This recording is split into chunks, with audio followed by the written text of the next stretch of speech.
Hello, నేను మిసేశ్వరరావు. National crime records bureau డేటాని చూస్తే కనుక ఆందోళన కలిగించేటువంటి అంశం.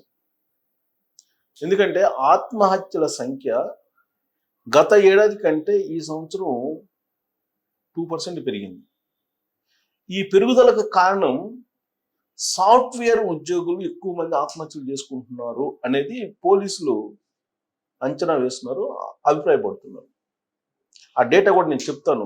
నేషనల్ క్రైమ్ రికార్డ్స్ బ్యూరో ఆత్మహత్యల సంఖ్య ఎంత చెప్పింది అనేది, నిర్దిష్టంగా సాఫ్ట్వేర్ వాళ్ళు ఇంతమంది ఆత్మహత్యలు చేసుకున్నారు అనేది ఆ డేటాలో లేకపోయినప్పటికీ పోలీసులు చెప్తున్న దాని ప్రకారం ఏంటంటే ఎక్కువ మంది సాఫ్ట్వేర్ ఉద్యోగులు, సాఫ్ట్వేర్ రంగంలో ఉండేటువంటి వాళ్ళే ఆత్మహత్యలకు పాల్పడుతున్నారు అనేది చెప్తున్నారు. దానికి కారణం ఏంటంటే దాదాపు ఒక సంవత్సర కాలం నుంచి ఒడిదుడుకులు, ఇప్పుడు లే ఆఫ్స్, ఇదొక కారణం అయితే ప్రధానంగా వాళ్ళు వర్కింగ్ అవర్స్ వారానికి 70 గంటలకు పైగా పనిచేస్తున్నారు.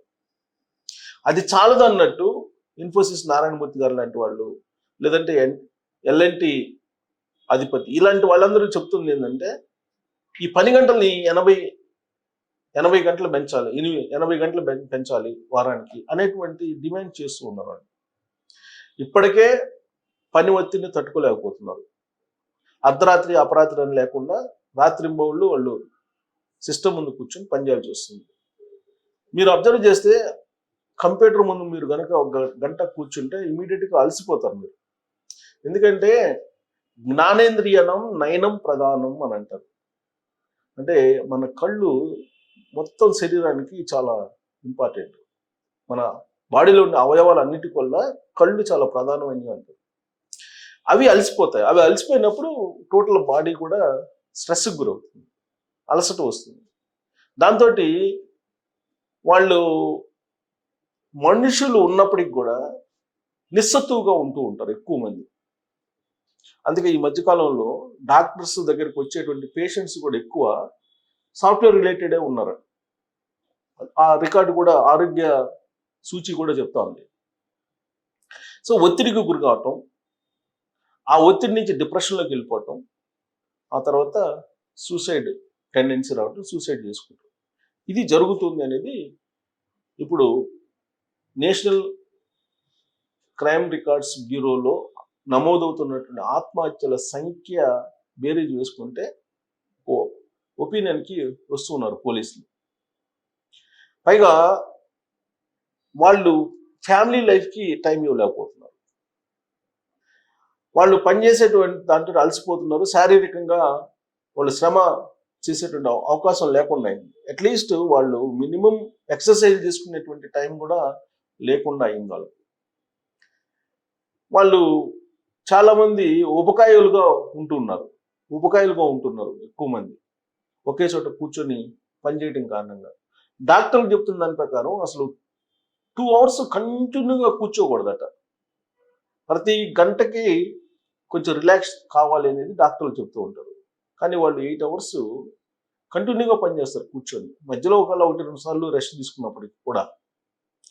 ఇవన్నీ కూడా ఎఫెక్ట్ అయ్యేటువంటి అంశాలు వాళ్ళకి స్పాండిలైటిస్ కానీ, లేదు ఐసైట్ కానీ, ఇవన్నీ వాళ్ళకే వస్తున్నాయి ఎక్కువగా.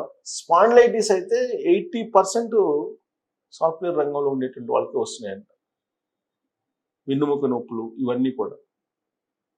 అలాగే సాఫ్ట్వేర్ ఉద్యోగుల్లో దాదాపుగా 40%, ఇది డేటా ప్రకారం నేను చెప్తున్నా, ఇదేది నేను చెప్తున్నటువంటి అంకి కాదు.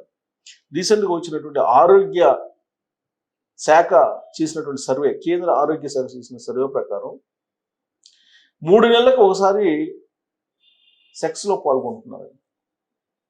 అంతకుమించి వాళ్ళు సెక్స్లో పాల్గొనేటువంటి ఉత్సాహం చూపించలేకపోతున్నారు అనేది ఆ సర్వేలో చెప్పినటువంటి అంశం. దాదాపుగా 30-40% ఉంటారని చెప్పి అంచనా వేస్తుంది. సో ఇవన్నీ కూడా, ఇలాంటి పరిణామాలన్నీ కూడా ఆత్మహత్యలకు దారితీస్తున్నాయి అనేటువంటిది ఇప్పుడు తెలుస్తుంది. సో సాఫ్ట్వేర్ ఉద్యోగులు ఇప్పుడేమో లే ఆఫ్స్. ఇంటెల్ 25,000 మందిని తీసేసింది, టీసీఎస్ 15,000 మందిని తీసేసింది, మైక్రోసాఫ్ట్ తీసేసింది, క్యాప్జెమిని తీసేసింది, విప్రో తీసేసింది. ఇలా అన్ని కంపెనీలు లే ఆఫ్స్ ప్రకటిస్తూ ఉన్నాయి. దాదాపు 40-60% మంది ఉద్యోగుల్ని ఇంటికి పంపించాలనే ఉద్దేశంతో సాఫ్ట్వేర్ కంపెనీలు ఉన్నాయి. ఇదంతా కూడా రీవ్యాంప్ చేస్తున్నారు అని చెప్తున్నారు, రీస్ట్రక్చర్ చేస్తున్నారు, రీస్కిల్లింగ్ చేస్తున్నారు కంపెనీలు అనేది వాళ్ళు చెప్తూ ఉన్నారు.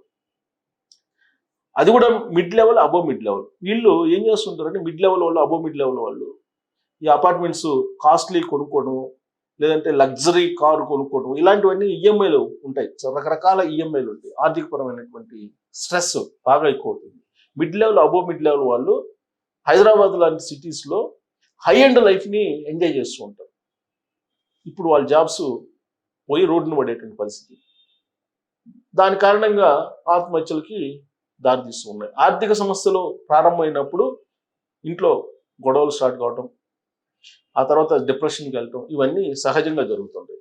ఇక నేను ఈ డేటాని చెప్తాను. మీరు national crime bureau records data ప్రకారం మీరు కూడా గురువుకుని అడిగినా, ఏ ఆర్టిఫిషియల్ ఇంటెలిజెన్స్ సంబంధించి దేనికి వెళ్ళినా కానీ మీకు చెప్తారు, డేటా ఉంటుంది.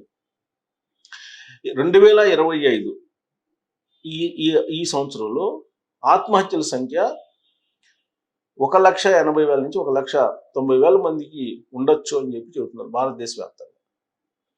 దీంట్లో ఎక్కువ మంది సాఫ్ట్వేర్ రంగానికి సంబంధించినటువంటి వాళ్ళు ఉన్నారనేది ఒక అంచనాగా పోలీసులు వేస్తూ ఉన్నారు.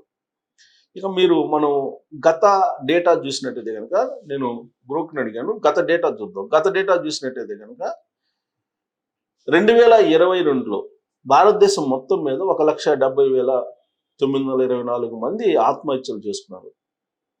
ఇది 2021తో పోలిస్తే 4.1% ఎక్కువ. 2021తో అంటే దాదాపుగా 4.1% పెరిగిందంటే చాలా ఎక్కువ పెరిగినట్టు. ఇక ఆత్మహత్యల రేటు 1,00,000 జనాభాకి 12.4గా ఉంది. అంటే ఇది గత 56 ఏళ్లలో అత్యధికం. అంటే 1,00,000 జనాభాకి 12.4 అంటే 1,00,000 ఉంటే ఒక 12 మంది ఆత్మహత్య చేస్తారు. 1,00,000కి 12 మంది ఆత్మహత్య చేసుకుంటున్నారు. ఇది ప్రమాదం కదా. 1,00,000కి 12 మంది ఆత్మహత్య చేసుకుంటున్నారు అని చెప్పి నేషనల్ క్రైమ్ రికార్డ్స్ బ్యూరో చెప్తోంది భారతదేశంలో. వీళ్ళల్లో ఆత్మహత్యలు చేసుకున్నటువంటి వాళ్ళు పురుషులు 72% ఉంటే, 72.5% ఉంటే, మహిళలు 27.4 ఉన్నారు. అంటే జాబ్ చేసే వాళ్ళు ఎక్కువ పురుషులు ఉంటారు, వాళ్ళకే ఒత్తిడి ఉంది. జాబ్ పోయిందనుకో వాళ్ళకి ఇబ్బంది. సో తమాషా ఏంటంటే, ఇంతకుముందు రైతు ఆత్మహత్యలు, కార్మికుల ఆత్మహత్యలు ఎక్కువ ఉండేవి. కానీ ఇప్పుడు ఈ సాఫ్ట్వేర్ రంగంలో ఉండేటువంటి ఆత్మహత్యల సంఖ్య పెరుగుతుంది అని, అంటే గ్రోత్ రేట్ అంటే పెరిగేటువంటి రేటు చెప్తున్నా. అందుకు ఆ పెరిగే రేట్ ఎక్కువ ఉందంట. ప్రధాన సమస్యలు ఏంటి అనే దాని మీద కూడా వీళ్ళు అధ్యయనం చేసి ఏం చెప్తున్నారంటే, కుటుంబ సమస్యలు 33.2% చెప్తున్నారు. అనారోగ్యం వచ్చేసి 18.6% చెప్తున్నారు. ఇక ప్రేమ వివాహాలు అన్ని 9.3%, ఇతర ఇబ్బందులు 4.1% చెప్తున్నారు. కాబట్టి ఎక్కువ మంది 50% మంది ఉరేసుకుంటున్నారంట. ఉరి కానీ, లేదంటే విషయం కానీ, లేదా రైలు కింద పడి చావటం, ఇలాంటివి చేస్తున్నారు అని చెప్పి తెలుస్తుంది. ఎక్కువగా ఎక్కడున్నాయి ఆత్మహత్యలు అని అంటే, సిక్కిం 43% ఉన్నాయి. అండమాన్ నికోబార్లో 42.7% ఉంది. అంటే ఎక్కువ రేటు, ఎక్కువ ఆత్మహత్యలు జరుగుతున్నటువంటి రాష్ట్రాలు. 2017 నుంచి 2022 మధ్యలో 9.9 నుంచి 12.4% పెరిగింది ఆత్మహత్యల రేటు. అంటే సంవత్సరానికి సగటున 2% పెరుగుతుంది. ఇదే ధోరణి కనుక కొనసాగితే 2025 అంటే ఈ సంవత్సరంలో, జరుగుతున్నటువంటి సంవత్సరంలో ఆత్మహత్యల రేటు 13% ఆత్మహత్యల రేటు ఉండేటువంటి అవకాశం ఉంది. అంటే 1,00,000 జనాభాకి ఇప్పుడు 12 మంది చనిపోతున్నారు. ఇక ఇప్పుడు ఈ సంవత్సరం 13 మందికి అది నమోదు కావచ్చు అని చెప్పి అంచనా వేస్తున్నారు. దీని అంతటికి కారణం ఏంటి అని అంటే, కుటుంబ సమస్యలు, ఆర్థిక సమస్యలు, ఉద్యోగ సమస్యలు, ఇవన్నీ. సో కాకపోతే ఇది బాధాకరమైన విషయం ఏంటంటే, సాఫ్ట్వేర్ ఉద్యోగులు ఈ ఆత్మహత్యలకు ఎక్కువ మంది పాల్పడటం అనేది బాధాకరమైన విషయం.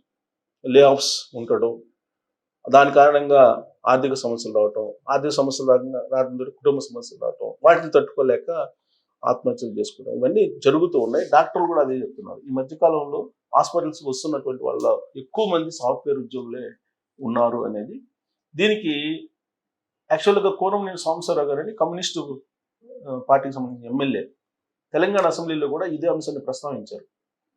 స్ట్రెస్కి గురవుతున్నారు, వర్కింగ్ అవర్స్ని పెంచుతున్నారు, కాబట్టి సాఫ్ట్వేర్ రంగం మీద ప్రత్యేకంగా కాన్సన్ట్రేషన్ చేయాలి ప్రభుత్వాలు. ఒకవేళ ఎవరైనా స్ట్రెస్కి గురిస్తే వాళ్ళకి ఇమీడియట్గా కౌన్సిలింగ్ చేయడం ఇవన్నీ ఉండాలి. కార్మిక చట్టాలు అసలు వాళ్ళకి వర్తించట్లేదు, వాళ్ళని చట్టపరిధిలోకి తీసుకొచ్చి వాళ్ళని సేవ్ చేయాలనే డిమాండ్ కూడా చేశారు ఆయన. మరి ఇప్పటికైనా ప్రభుత్వాలు కనుక మేలుకోకపోతే మనం సాఫ్ట్వేర్ రంగం అభివృద్ధి చెందుతుంది అని చెప్పి సంతోషించాలా, ఈ ఆత్మహత్యల గురించి బాధపడాలా అనేటువంటి సందిగ్ధంలో పడిపోవాలి మనం. కాబట్టి ఈ ఆత్మహత్యలను ఆపడానికి మీరిచ్చేటువంటి సజెషన్ ఏంటి అనేది తెలియజేయచ్చు. Thank you.